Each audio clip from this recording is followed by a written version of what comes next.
June 29th, 1941. If last week the Germans were caught totally by surprise by this unexpected counterattack spearheaded by the 15th and 22nd Mechanized Corps, I must say, and I must recognize, that the Axis High Command is composed of very talented and fast-learning officers, because this week the Germans tightly seal the Galician pocket, forcing the Red Army to retreat along the Zhytomyr-Vinnytsia axis.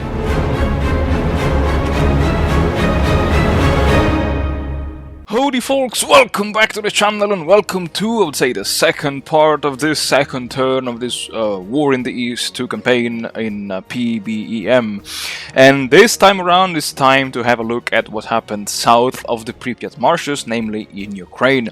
And once again, my opponent, as expected, once again he went for a decently sized encirclement, and this time around I can see that he really took care of defending and screening the I would say not only the eastern side of the pocket but also the western side of the pocket, so not only the outer perimeter but also this time around the inner perimeter, because I see here he has the 13th Panzer Division and here he has the 11th Panzer Division, and I mean, to me it's interesting to see this because it means that he's now really concerned about me reopening for a second time these pockets. This time around, however, I don't think there is any way for me to reopen these gaps, but I found a way, or I believe I found a way to make sure that he will have a pretty difficult time in destroying this pocketed unit.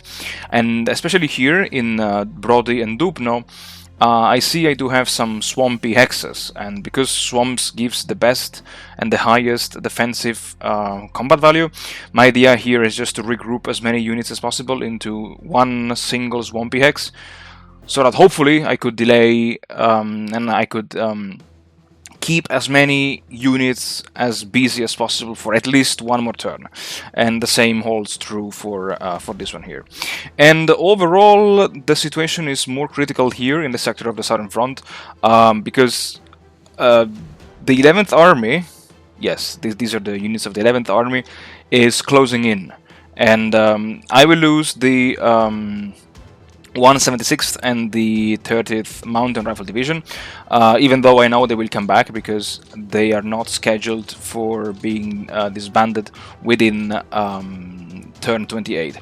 And also, what I wanted to show you guys before going to the reserve tier boxes and to to the actual turn is ideally is this one here. So if I set just to screen for the units which will arrive to the Soviet reserves until turn, let's say 28, so from turn 2 to turn 28, and if I set the number of men between 0 and 99, and if I select only the infantry divisions, the rifle divisions, so these are all the units that got destroyed within these two turns, and that will either become guard rifle divisions, or they will be renamed into something else. I mean, there are quite a lot actually. There are 22 units, including the.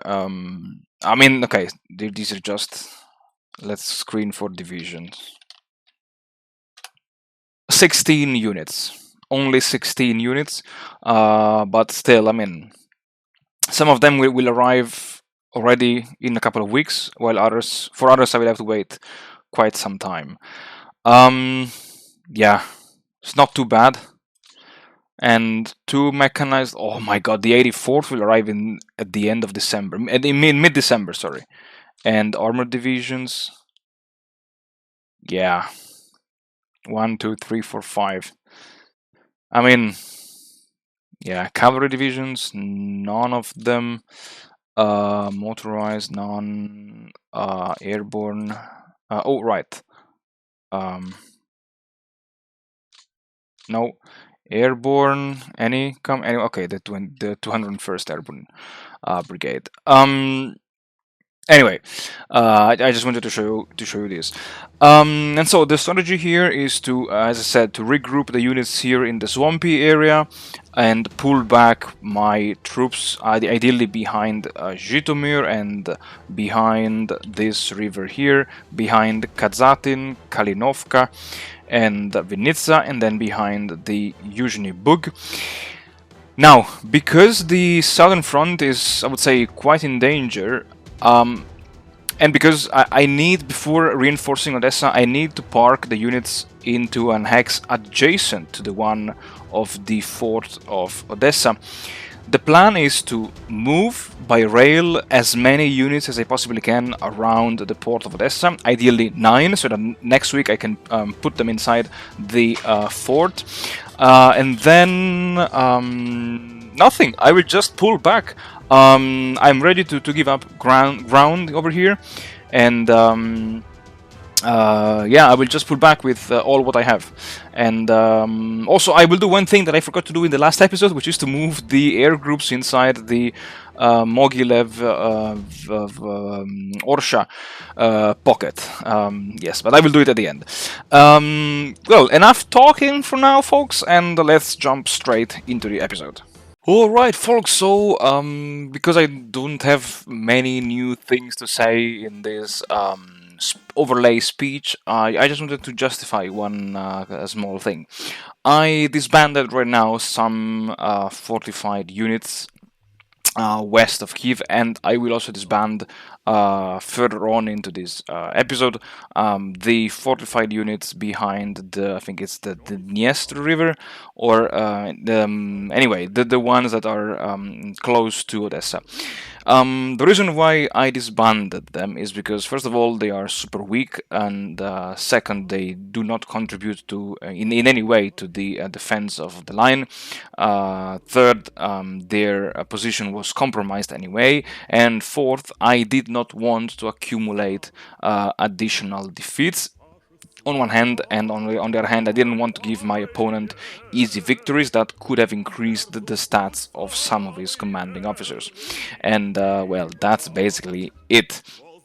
What I also did inside the sealed pockets now was to try to alleviate the southwestern front from the, let's say, burden of controlling trapped units. I know this might sound stupid or counterintuitive, but given the fact that the chain of command is already overloaded, I tried to see if I could have removed from the southwestern front the trapped units, just for the sake of enhancing the chance of passing as many leader checks as possible in the next logistics phase. But no, apparently I failed. You can only reassign units when you have Army or Army Corps HQ inside the very same pocket. So even, I mean, I didn't know this, and now I knew it, and I will remember it for the next turns. And as always, the strategy is the same. When pulling back, I pull back the routed divisions close to supply depots. I set them on refit mode to, as always, to increase the chance of replenish them and pull them out of the routed mode.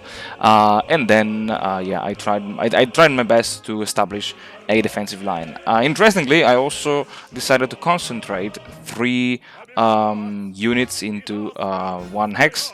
Because I don't know what what the plans of my opponents are, but I thought that having many mobile units between Venezia and Zhytomyr, I assume that his next goal would be to go for either Venezia or Zhytomyr and then Kiev, and so I don't know if this will work, but I tried to scare him off by yeah, stacking 3 units into one X. Maybe I will regret this choice, maybe not, maybe it will work, maybe it will hold, maybe it will not hold, I don't know. And concerning this southern front, you will see it later, but I managed to drop all of the units that I wanted to have close to Odessa. That was quite impressive. I was being a bit pessimistic. I didn't know that let's say I didn't know that I I didn't know if I would have been successful. Oh my god, I couldn't talk today. But in the end, I was successful, yes. And yeah, that's it already for this chit chat, folks. As always, thank you very much for watching. Thank you very much for supporting the channel. I wish you all the best, and as always, stay tuned. And I'll see you all again next week. Стала вашей судьбой. В Измаиле Суворовы и с Петром под Полтавою шла военная музыка на парады и в бой. И вновь, как старый, давая всем пример, на плац всегда подтянутый выходит офицер. Оркестр и он стоят лицом к лицу, и музыка военная играет на плацу. Как старый, давая всем пример, на плац всегда подтянутый выходит офицер. Оркестр и он стоят лицом к лицу, и музыка военная играет на плацу. Дирижеры военные, взгляд задумчиво хмурый, сочиняли урывками, забывая о сне. Марш славянки прощание, вальс на сопках Манчжурии, песню гнева и мужества о священной войне. И вновь, как старый, давая всем пример, на плац всегда подтянутый выходит офицер. Оркестр и он стоят лицом к лицу, и музыка военная играет на плацу. И вновь, как старый, давая всем пример, на плац всегда подтянутый выходит офицер. Оркестр и он стоят лицом к лицу, и музыка военная играет на плацу.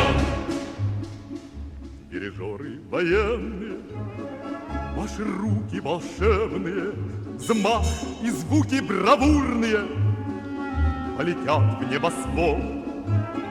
Эта красная конница мчится рысью победною, и парад 41-го к Дню Победы идет.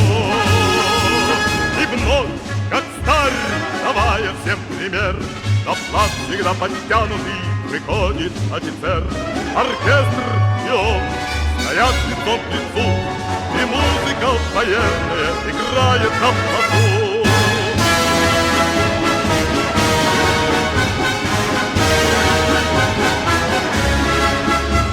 Оркестр и он стоят лицом к лицу, и музыка военная играет на плацу.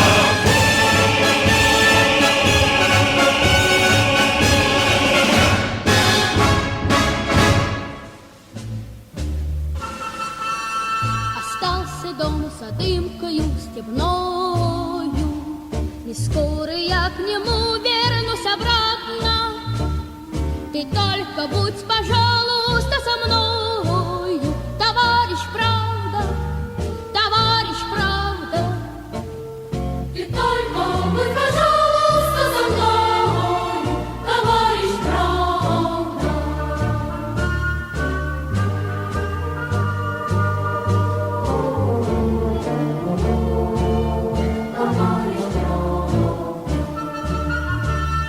Я все смогу, я клятвы не нарушу, своим дыханием землю обогрею. Ты только прикажи, и я не струшу, товарищ время, товарищ время. Ты только прикажи, и я не струшу, товарищ время. Я снова поднимаюсь по тревоге, и снова бой такой, что пулям тесно. Ты только не взорвись на полдороги, товарищ сердце, товарищ сердце. Ты только не взорвись на полдороги, товарищ сердце. В большом дыму и полночи, и полдни, а я хочу от дыма их избавить. Ты только все, пожалуй,